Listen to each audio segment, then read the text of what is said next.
They called this beast the Krampus. Come forth, child of darkness, and do my bidding. You can still save the children.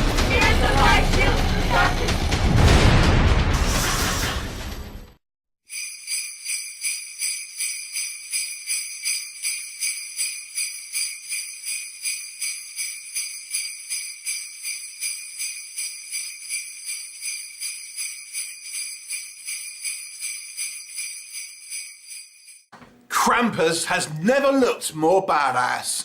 We are talking about the 2018 movie Krampus Origins.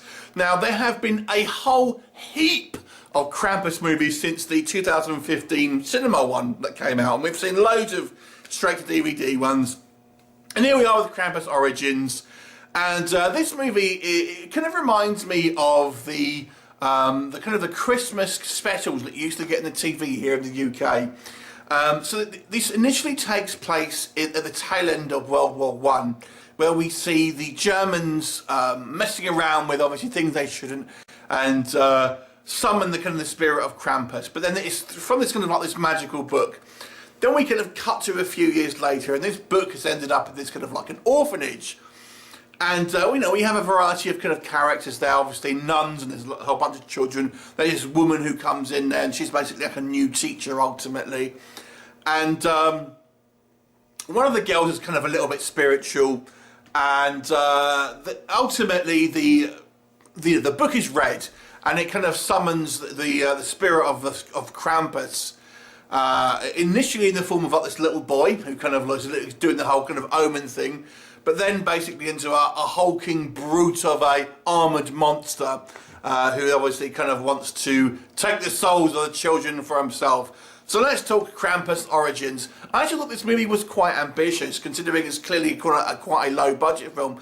So I appreciated obviously having this kind of prologue in World War I, despite the fact that maybe the kind of the uniforms might not be quite accurate and things like that, and there's obviously a little bit of green screen.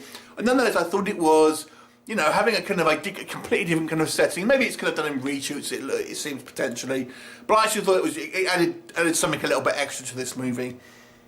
And then kind of we get into the bulk of our story, which is this kind of in this orphanage. And I've got to say, I thought the acting here was pretty good from the most of the cast here. I mean, from the actresses who play the nuns to the kids. I thought they all do a pretty good job here and make likeable and definable characters. All of who seem to have a little bit of kind of personality about them, and are clearly defined amongst their peers. There's quite a large cast here, so it's no mean feat to have all of these kind of characters seem like kind of individuals, and you get a kind of a good sense of their kind of the personality as well. I thought that was all pretty good. And then we kind of get our reveal of the Krampus monster, and he looks great. I loved him. I mean, some of these Krampus movies that I've seen, the monster does look a little bit ropey, but here he looks absolutely badass. He's kind of this armoured dude with these kind of huge horns, and he looks like something straight out of the Lord of the Rings. He looks absolutely brilliant. I absolutely loved it. And, he's kind of saved towards the end of the movie, but nonetheless, he looks pretty good. What doesn't work with this film, it maybe takes a little bit too long to get to our kind of Krampus monster. You'll be forgiven for thinking you're just watching some kind of period drama when we're kind of like, you're looking at the kind of the third act of this movie, because you really doesn't, there's nothing really kind of too supernatural that's happening. It's just the kind of the doings, the goings and from these kind of like these people at this orphanage. It's just kind of like regular life ultimately. It kind of just happens to be around this kind of like Christmas area. So that needed to be a little bit more kind of bit more going on. I'm reminded of the Mermaid Song, I think it was called Mermaid Song, that was also released quite recently, and that it saved up all the kind of the supernatural stuff right to the end. And whilst there's a little bit more in this movie, it's kind of the same sort of thing. So you have a period piece where there's kind of like a lot of kind of like characterization work and stuff like that, which is good. But you almost forget you're watching a horror film to a certain degree, because you're not seeing a lot of horror on there. Other things, I mean, some of the kind of the actual visual effects, the sort of CGI things, again look a little bit cheap. There's some quite clearly obvious green screen work as well, particularly kind of in the beginning. And when we see the kind of the magical effects that are obviously a kind of CGI creation. they look a little bit too CGI to me, ultimately. And it's a slow story, but this is what I mean. It kind of reminds me of these kind of like these British dramas that I don't know if you outside of the UK, you might not know what I'm talking about. But sometimes we have these kind of British dramas, these ghost stories that take place over Christmas. And they're very kind of slow and, you know, Wuthering Heights type things like that. I'm not really comparing this to Wuthering Heights, but you get the idea. A slow build, and obviously you have all the kind of supernatural stuff saved to the end. That's kind of the way this one goes.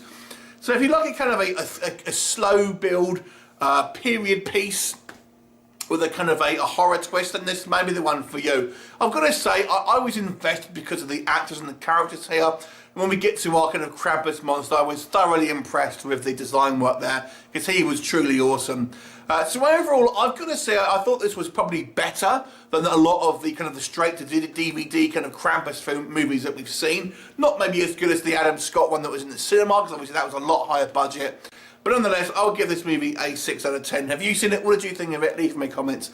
And I shall look forward to seeing you next time. Bye for now.